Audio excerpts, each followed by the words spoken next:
Back to Xylem learning. Xylem ലേണിംഗിന്റെ പുതിയൊരു ക്ലാസ്സിലേക്ക് എല്ലാവർക്കും സ്വാഗതം. നിങ്ങൾ തംബ്നെയിലൊക്കെ കണ്ടതുപോലെ തന്നെ ടീച്ചർ ഈ ഒരു കാര്യമായിട്ടാണ് വന്നിരിക്കുന്നത്. എന്തൊരു കാര്യമാണ്? പാഠപുസ്തക പഠനത്തോടൊപ്പം USS പഠനം എങ്ങനെ സാധ്യമാക്കാമെന്നല്ലേ നിങ്ങളിപ്പോൾ വിചാരിക്കുന്നുണ്ടാവും. ഇപ്പോൾ നമ്മൾ പഠിക്കുന്നത് പാഠപുസ്തകങ്ങളൊക്കെ തന്നെയാണ്. സ്കൂളിലെ കാര്യങ്ങളുണ്ട്, ഹോംവർക്ക് ഉണ്ട്, അതുപോലെ എക്സാം ഓണപരീക്ഷയൊക്കെ വരാനായിട്ടുണ്ട്. ഓരോ പരീക്ഷയും വന്ന് കൊണ്ടിരിക്കുന്ന സമയത്ത് എങ്ങനെയാണ് നമ്മൾ അധിക സമയം കണ്ടെത്തി USS പഠിക്കുക എന്നുള്ളത് അല്ലേ? USS എല്ലാവർക്കും അറിയാം. 7ാം ക്ലാസ്സിൽ എത്തുന്ന സമയത്ത് തന്നെ എല്ലാവരും ചോദിച്ചുകൊണ്ടേയിരിക്കുന്നുണ്ടാവും. അപ്പോൾ നിങ്ങൾക്ക് ആ ഒരു ലക്ഷ്യം ഉണ്ട് എന്ന് ടീച്ചർക്ക് അറിയാം അല്ലേ? എന്താണ് USSന്റെ മുഴുവൻ full form? Upper secondary scholarship exam ആണ്.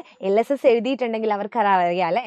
ലോവർ സെക്കൻഡറി കഴിഞ്ഞു, ഇനിയിപ്പം അപ്പർ സെക്കൻഡറി നിങ്ങൾ 7ാം ക്ലാസ്സിൽ എത്തിയിരിക്കുകയാണ്. അപ്പോൾ നമുക്ക് എഴുതാനുള്ള ഒരു പൊതുപരീക്ഷയാണ് എന്ത്?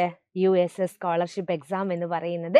അതിലേക്ക് എങ്ങനെ എത്താം എന്നുള്ളതിൻ്റെ ചില കുറുക്കു വഴികൾ എന്നതിലപ്പുറം ജസ്റ്റ് ഒരു ഔട്ട്ലൈൻ നിങ്ങൾക്ക് തരാണ് കേട്ടോ. അപ്പോൾ വിഷയങ്ങളൊന്നുമല്ല ഞാൻ പറയുന്നത്. അപ്പോൾ എൻ്റെ പേര് ഒരിക്കൽ കൂടെ ഞാൻ പറയാം, ശ്രുതി എന്നാണ്. അറിയാത്തവർക്ക് വേണ്ടി പറഞ്ഞതാണ്, ശ്രുതി ടീച്ചറാണ്. അപ്പോൾ ടീച്ചർക്ക് അറിയാവുന്ന കുറച്ച് കാര്യങ്ങൾ എൻ്റെ മക്കൾക്ക് വേണ്ടി പറഞ്ഞു തരാണ് കേട്ടോ. അപ്പോൾ അറിഞ്ഞു പഠിക്കാം, പഠിച്ചു നേടാം. എന്താണ് നേടേണ്ടത്? അതെ, USS ആണ് അല്ലേ? Upper secondary scholarship. നമുക്ക് നോക്കാം എന്തെല്ലാം പഠിക്കണം. ആദ്യത്തെ നിങ്ങളുടെ സംശയം ഇതായിരിക്കും, രക്ഷിതാക്കളുടെയും എല്ലാം സംശയം ഇത് തന്നെയായിരിക്കും. എന്തെല്ലാം പഠിക്കണം അല്ലേ? ഈ കുട്ടിയെ പോലെ തന്നെ നിങ്ങൾക്കും സംശയം ഉണ്ടായിരിക്കും എന്തെല്ലാം പഠിക്കണമെന്ന്. ഒന്നുമില്ല, 7ാം ക്ലാസ്സിലെ പാഠപുസ്തകം ആഴത്തിൽ നമ്മൾ അറിഞ്ഞിരിക്കണം. 7ാം ക്ലാസ്സിലെ പാഠപുസ്തകം ആഴത്തിൽ അറിഞ്ഞിരിക്കണം. പ്ലസ് ആഴത്തിൽ അറിയാന്ന് പറഞ്ഞാൽ എന്താണ്? 7ാം ക്ലാസ്സിൽ നിങ്ങൾ പഠിക്കുന്ന ഓരോ വിഷയവും നമ്മൾ എന്ത് ചെയ്യണം? കൃത്യമായിട്ട് മനസ്സിലാക്കി തന്നെ പഠിക്കണം. വെറുതെ എന്തെങ്കിലും പഠിച്ചു വെച്ചാൽ പോരല്ലേ? അതിൽ എന്താണ് കണ്ടന്റ് അടങ്ങിയിരിക്കുന്നത് അല്ലേ? അത്രയ്ക്കും കൃത്യമായിട്ട് നമുക്ക് അതിനെപ്പറ്റി അറിയണം. ഏത് വിഷയമാണെങ്കിലും അതിനെപ്പറ്റി കൃത്യമായിട്ട് നമ്മൾ മനസ്സിലാക്കുക എന്നുള്ളതാണ് ആദ്യം നമ്മൾ ചെയ്യേണ്ടത്. ഇനി നിങ്ങൾക്ക് തോന്നും, ഇനിയിപ്പോൾ 7ാം ക്ലാസ്സിൽ ഇത് മാത്രം പഠിച്ചാൽ മതിയോ? മറ്റു കാര്യങ്ങൾ നിങ്ങൾ പഠിക്കാനൊന്നും പോകണ്ട. പക്ഷേ 5, 6 ക്ലാസ്സിലെ, പ്രത്യേകിച്ച് 6ാം ക്ലാസ്സിലെ കുറച്ച് കാര്യങ്ങൾ കൂടെ ഇതിൽ ഉൾപ്പെടും കേട്ടോ. നിങ്ങൾ കഴിഞ്ഞ വർഷം പഠിച്ച കാര്യങ്ങളും കൂടെ ഇതിലേക്ക് വരും. നമ്മുടെ പരീക്ഷയ്ക്ക് സാധാരണ വരാറുണ്ട്. ഇപ്രാവശ്യത്തെ ഒരു പ്രശ്നം എന്താ അറിയോ? നമുക്ക് മോഡൽ ക്വസ്റ്റ്യൻസ് ഒക്കെ കഴിഞ്ഞ പാഠപുസ്തകം അനുസരിച്ചാണ്. ഈ പ്രാവശ്യം പാഠപുസ്തകം മാറിയില്ലേ? അപ്പോൾ അതിൻ്റെതായ ടെൻഷൻ എല്ലാവർക്കും ഉണ്ട്. ടീച്ചറോട് പലരും ഫോൺ വിളിച്ചും മെസ്സേജ് ചെയ്തും ഒക്കെ ചോദിച്ചതിൻ്റെ അടിസ്ഥാനത്തിലാണ് ഇങ്ങനെ ഒരു വീഡിയോ ചെയ്യുന്നത് കേട്ടോ. ഒരുപാട് പേര് ചോദിച്ചു, ടീച്ചറെ പാഠപുസ്തകം മാറിയല്ലോ, നമുക്കൊരു മോഡൽ ഒരു ക്വസ്റ്റ്യൻ പേപ്പർ ഒന്നും കാണാനില്ലല്ലോ, കഴിഞ്ഞ വർഷത്തതല്ലേ നമ്മൾ ഇതുവരെ ചെയ്തു പോയതെന്ന്. അതുകൊണ്ട് നിങ്ങൾ ഒട്ടും പേടിക്കേണ്ട. ആദ്യത്തെ പാഠം മുതൽ അവസാന പാഠം വരെ ഓരോ വിഷയവും പഠിക്കുമ്പോൾ കൃത്യമായിട്ട് USS എന്നൊരു ലക്ഷ്യം നിങ്ങൾക്കുണ്ടെങ്കിൽ അത് കൃത്യമായിട്ട് എൻ്റെ മക്കളെ ഇപ്പോഴേ പഠിച്ചു പോകുക എന്നുള്ളതാണ് കേട്ടോ. മാത്സ്, ഗണിതമൊക്കെ വളരെ വിഷമമുള്ളവരുണ്ടാവും അല്ലേ? ടഫായിരിക്കുന്നവരും, പക്ഷെ അത് എളുപ്പം ചെയ്തു തീർക്കാൻ ഇഷ്ടപ്പെടുന്നവരും അറിയാവുന്നവരും നമ്മുടെ കൂട്ടത്തിലുണ്ടാവും. അതുപോലെ സയൻസ് വിഷയങ്ങൾ അല്ലേ? ബേസിക് സയൻസിൻ്റെ നമ്മൾ എന്താണ് പഠിക്കേണ്ടത്, എങ്ങനെയാണ് പഠിക്കേണ്ടതെന്നൊന്നും ഒരു സംശയം ആർക്കും ഉണ്ടാവരുത്. നമ്മുടെ സൈലത്തിലെ ഓരോ ടീച്ചേഴ്സും സ്കൂളിലെ ടീച്ചേഴ്സും എല്ലാം ക്ലാസ് എടുക്കുന്ന സമയത്ത് സംശയങ്ങൾ ഉണ്ടെങ്കിൽ അപ്പം തന്നെ തീർക്കുക കേട്ടോ. അതെന്തൊരു കുഞ്ഞു കാര്യമാണെങ്കിലും ഒരു സംശയം പോലും ബാക്കി വെച്ചേക്കരുത്. അപ്പോൾ ചോദിച്ച് ക്ലിയർ ആക്കിക്കൊള്ളുക എന്നുള്ളതാണ് ആദ്യത്തെ കാര്യം. അപ്പോൾ പാഠപുസ്തകം 7ാം ക്ലാസ് മാത്രമല്ല, 5ാം ക്ലാസ്സിലെ കുറച്ചു ഭാഗവും 6ാം ക്ലാസ്സും നിങ്ങൾക്ക് പഠിക്കാനായിട്ട് ഉണ്ട്. പക്ഷെ അത് പഠിക്കണ്ട, കഴിഞ്ഞ വർഷം പഠിച്ചതിലേക്കൊക്കെ നമ്മൾ ഒന്ന് അവസാന നിമിഷം നിങ്ങളെ കൂട്ടിക്കൊണ്ടു പോകും കേട്ടോ. പിന്നെ എന്താണ്?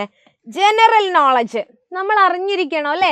ജനറൽ നോളജ് നമ്മൾ അറിഞ്ഞിരിക്കണം. GK, പൊതുവായിട്ടുള്ള കാര്യങ്ങൾ അല്ലേ? ഇവിടെ എന്താണ് നടക്കുന്നത് എന്നൊക്കെ നമ്മൾ അറിയണ്ടേ? കേരളത്തിലെ മാറുന്ന മന്ത്രിസഭകളെ കുറിച്ചായാലും മാറുന്ന സ്ഥാനങ്ങളെക്കുറിച്ചും എല്ലാം നമ്മൾ മനസ്സിലാക്കണം അല്ലേ? ചില പ്രത്യേക പദ്ധതികളെ കുറിച്ചും ഒക്കെ നമ്മൾ അറിയേണ്ടതായിട്ടുണ്ട്. അതിന് ഏറ്റവും കൂടുതൽ ഹെൽപ്ഫുൾ ആവുന്ന ഒരു കാര്യം എന്താണ്?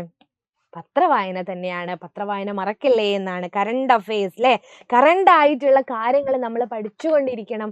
അതിന് പത്രവായന, പത്രം വായിച്ചാൽ മാത്രം പോരാ. ഒരു നോട്ട് പുസ്തകത്തിൽ നിങ്ങൾക്ക് എഴുതി വെക്കുന്ന സ്വഭാവം ഉണ്ടോ? നിങ്ങൾക്ക് ഒരു ദിവസം പത്രം എടുത്തു നോക്കിയാൽ മറ്റു കാര്യങ്ങളൊക്കെ ഇതാ ഇപ്പം റീസെൻ്റ് ആയിട്ട് നടക്കുന്ന വാർത്തകളൊക്കെ നിങ്ങൾ വായിച്ചു പോകണം. അതിൻ്റെ കൂട്ടത്തിൽ ചില അവാർഡുകൾ ഉണ്ടാവും, ചില മാറ്റങ്ങൾ ഉണ്ടാവും അല്ലേ? പദവികളൊക്കെ പലരും സ്ഥാനങ്ങളൊക്കെ ഇങ്ങനെ മാറുന്നവരുണ്ടാവും. ഇപ്പൊ സ്പീക്കർ ആയിക്കോട്ടെ, അങ്ങനെ വിവിധ ഗവർണർ ആയിക്കോട്ടെ, അതൊക്കെ നിങ്ങൾ മാറുന്നുണ്ടോ എന്നൊക്കെ നിങ്ങൾ അറിഞ്ഞിരിക്കണം. അത് ഒരു ഉദാഹരണം മാത്രം പറഞ്ഞതാണ്. പത്രത്തിലൂടെ നമുക്ക് കിട്ടുന്ന കാര്യങ്ങൾ നിങ്ങൾ എന്ത് ചെയ്യുക, ഒരു നോട്ട് പുസ്തകത്തിൽ കുറിച്ച് വെക്കുക, ഡേറ്റും ഇട്ടുകൊണ്ട് മാസവും. അങ്ങനെയാണെങ്കിൽ അവസാനം ഇതൊരു ബേർഡനായി മാറില്ല. ഇത് നല്ലൊരു ശീലവും കൂടിയാണ്. ഭാവിയിലുള്ള മറ്റു മത്സര പരീക്ഷകൾക്ക് കൂടെ ഇത് നിങ്ങൾക്ക് വളരെ സഹായകമാകും. പദ്ധതികളൊക്കെ ഇതിലുണ്ടാവും. വിദ്യാഭ്യാസ പദ്ധതികൾ, കാർഷിക രംഗത്ത് വരുന്ന മാറ്റങ്ങൾ അല്ലേ? ഇതാ ഇപ്പോ നിരവധി അവാർഡുകളൊക്കെ നൽകിയിട്ടുണ്ട് ഈ വർഷം. 2003 ഇത് ഇപ്പൊ കൊടുക്കുന്നൊക്കെ ഉണ്ട്. അപ്പൊ അതൊക്കെ മക്കള് നോക്കി വെക്കുക. ഇപ്പോഴേ പഠിച്ചു കഴിഞ്ഞാൽ ഇടയ്ക്കിടയ്ക്ക് ഒരു റിവിഷനും കൂടി വെച്ച് കഴിഞ്ഞാൽ മക്കൾക്ക് അത് കൃത്യമായിട്ട് മനസ്സിലാകും. ഇപ്പോൾ അത് എന്തൊക്കെയെന്നൊന്നും ടീച്ചർ പറയുന്നില്ല, അത് മറ്റു തുടർ വീഡിയോകളിലൊക്കെ ആയിട്ട് നമ്മൾ പറഞ്ഞു തരും കേട്ടോ. അപ്പോൾ പരീക്ഷാ രീതി ഇച്ചിരി കടുപ്പാണ് അല്ലേ? ദാ ഇങ്ങനെ സങ്കടപ്പെട്ടിരിക്കുകയൊന്നും വേണ്ട. പരീക്ഷാ രീതി ഇച്ചിരി കടുപ്പാണെന്ന്. കാരണം LSS പരീക്ഷ നിങ്ങൾ എഴുതി എന്തായിരുന്നു? ആസ്വാദനക്കുറിപ്പ് തയ്യാറാക്കുക. ഉദാഹരണത്തിനാണ് മലയാളത്തിലാണെങ്കിൽ അങ്ങനെ അല്ലെ, ഗണിതത്തിലാണെങ്കിൽ കുറച്ചധികം വഴികളൊക്കെ എഴുതി ചെയ്യുന്ന പ്രവർത്തനങ്ങൾ. അതുപോലെ ബേസിക് EVS അങ്ങനെ തന്നെ ആയിരുന്നു നിങ്ങൾ കഴിഞ്ഞ LSS പരീക്ഷയ്ക്കൊക്കെ നിങ്ങൾ ചെയ്തുകൊണ്ടിരുന്നത്.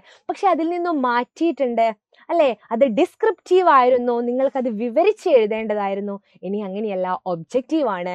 നിങ്ങൾക്ക് വീട്ടിൽ PSC പരീക്ഷകൾക്കും മറ്റേ SSC പരീക്ഷകൾക്കും ഒക്കെ പ്രിപ്പയർ ചെയ്യുന്നവരുണ്ടെങ്കിൽ കൃത്യമായിട്ട് അറിയാം, അവരുടെ കയ്യിൽ എപ്പോഴും എന്തുണ്ടാവും? OMR ഷീറ്റൊക്കെ ഉണ്ടാവും കേട്ടോ. അതുകൊണ്ട് നിങ്ങൾ ഒട്ടും ഭയപ്പെടേണ്ട. ദാ കാര്യങ്ങൾ അറിഞ്ഞാൽ ദാ ഇത്രയേ ഉള്ളൂ. എത്രയേ ഉള്ളൂ നോക്കിക്കോളൂ കേട്ടോ. ഡിസ്ക്രിപ്റ്റീവ് പരീക്ഷയല്ല, ഒബ്ജക്റ്റീവ് ആണ് എന്ന് നിങ്ങൾ മനസ്സിലാക്കുക. അതായത് ഒരു ചോദ്യം ഉണ്ടാവും, അതിന് 4 ഓപ്ഷനുകൾ ഉണ്ടാവും അല്ലേ? അതിൽ നിന്ന് നിങ്ങൾ തിരഞ്ഞെടുക്കണം. ഇപ്പോൾ വളരെ ചെറിയൊരു ഉദാഹരണം ടീച്ചർ പറയാണ്. മഹാത്മാഗാന്ധിയുടെ അമ്മയുടെ പേര്, മാതാവിൻ്റെ പേരെന്താണ്? അതിൽ പുത്ലിബായി ഉണ്ടാവും, കസ്തൂർബായി ഉണ്ടാവും, സരോജിനി നായിഡു ഉണ്ടാവും. അങ്ങനെ 4 ഓപ്ഷനുകൾ അവിടെ കൊടുക്കും. ആ സമയത്ത് നിങ്ങൾക്ക് എല്ലാവർക്കും ഇങ്ങനെ തലപുകഞ്ഞ്, ചിലപ്പോൾ ചിലർക്ക് കിട്ടും, പക്ഷെ തലപുകഞ്ഞ് ആലോചിക്കുന്ന ഒരു കാര്യം, പുത്ലിബായി കസ്തൂർബ, പുത്ലിബായി കസ്തൂർബ, ഇത് രണ്ടും അമ്മ ആരാണ്, ഭാര്യ ആരാണ്? അങ്ങനത്തെ സംശയം നിങ്ങൾക്ക് വരാറുണ്ടോ? ചെറിയ ക്ലാസ്സിലുള്ള പല കുട്ടികളും ടീച്ചറോട് പറഞ്ഞൊരു കാര്യമായിരുന്നു കേട്ടോ ഇത്. അപ്പോൾ ഇത്തരത്തിലുള്ള ചോദ്യങ്ങൾ വരുമ്പോൾ ഒരു കൺഫ്യൂഷൻ ഉണ്ടാവാൻ സാധ്യതയുണ്ട്. പക്ഷെ അത് നമ്മൾ ഉറപ്പിക്കേണ്ടതായിട്ടുണ്ട് അല്ലേ? അപ്പൊ 4 ഉത്തരങ്ങൾ കാണുമ്പോൾ അതിൽ നിന്നും ശരിയായത് തിരഞ്ഞെടുക്കാൻ നിങ്ങൾക്ക് പറ്റുന്നുണ്ടോ എന്നതാണ് പരീക്ഷിക്കുന്നത് അല്ലേ? അങ്ങനെ ഒരു ടെസ്റ്റാണ് അവർ നടത്തി നോക്കുന്നത്. അതുകൊണ്ട് അത്തരത്തിലുള്ള സോഷ്യൽ ആയാലും സയൻസ് ആയാലും അതൊക്കെ അങ്ങനെ കിട്ടും. ഇനിയിപ്പോൾ ഗണിതത്തിലേക്ക് വരുമ്പോൾ മലയാളമൊക്കെ വളരെ എളുപ്പത്തിൽ നമുക്ക് മാർക്ക് നേടിയെടുക്കാൻ തന്നെ പറ്റൂ കേട്ടോ. ഗണിതത്തിലേക്ക് വരുമ്പോൾ സമയം വലിയൊരു പ്രശ്നമാണ്. ഇത്തരത്തിൽ ഒരുപാട് ചെയ്തു നോക്കി നമുക്ക് അതിനുള്ളൊരു സമയം കണ്ടെത്താൻ എളുപ്പ വഴിയിലൂടെയൊക്കെ ഗണിതക്രിയകളൊക്കെ ചെയ്ത് നമുക്കതിന് ഉത്തരം എഴുതേണ്ടതായിട്ട് വരും. അപ്പോൾ നമ്മൾക്ക് പ്രധാനപ്പെട്ട ഒരു കാര്യമാണ് ടൈം മാനേജ്മെന്റ് എന്ന് പറയുന്നത്. ഒരു ഉത്തരത്തിന് ഇത്ര സമയം കൊണ്ട് നമ്മൾ ചെയ്തു തീർക്കണം.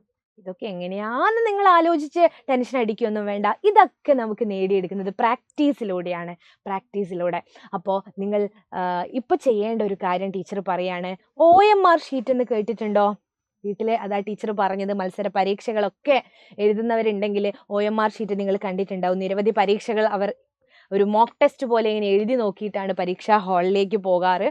അതുപോലെ ഒരു OMRൻ്റെ ഒരു ഷീറ്റ് നിങ്ങൾ ഇപ്പോഴേ വാങ്ങി വെക്കുക. ഒരു കുഞ്ഞു പുസ്തകം കിട്ടും, 10-40 രൂപ അല്ലെ 30 രൂപ കൊടുത്താൽ ഒരു കുഞ്ഞു പുസ്തകം കിട്ടും. അതിൽ ഒരുപാട് ഇത്തരത്തിലുള്ള ഷീറ്റുകൾ ഉണ്ടാവും. OMR ഷീറ്റ് 1 എന്ന് എഴുതിയിട്ട് അതിന് ABC എന്നുള്ള ഓപ്ഷൻ ഉണ്ടാവും. അപ്പോൾ ഒരു ചോദ്യം വായിച്ച് ഇങ്ങനെ. അതെന്തിനു വേണ്ടിയിട്ടാണെന്നറിയോ? പ്രാക്ടീസ് ആണ്. പ്രാക്ടീസിലൂടെ മാത്രമാണ് നമുക്ക് ഈ ഒരു പരീക്ഷയെ നേരിടാൻ പറ്റുക.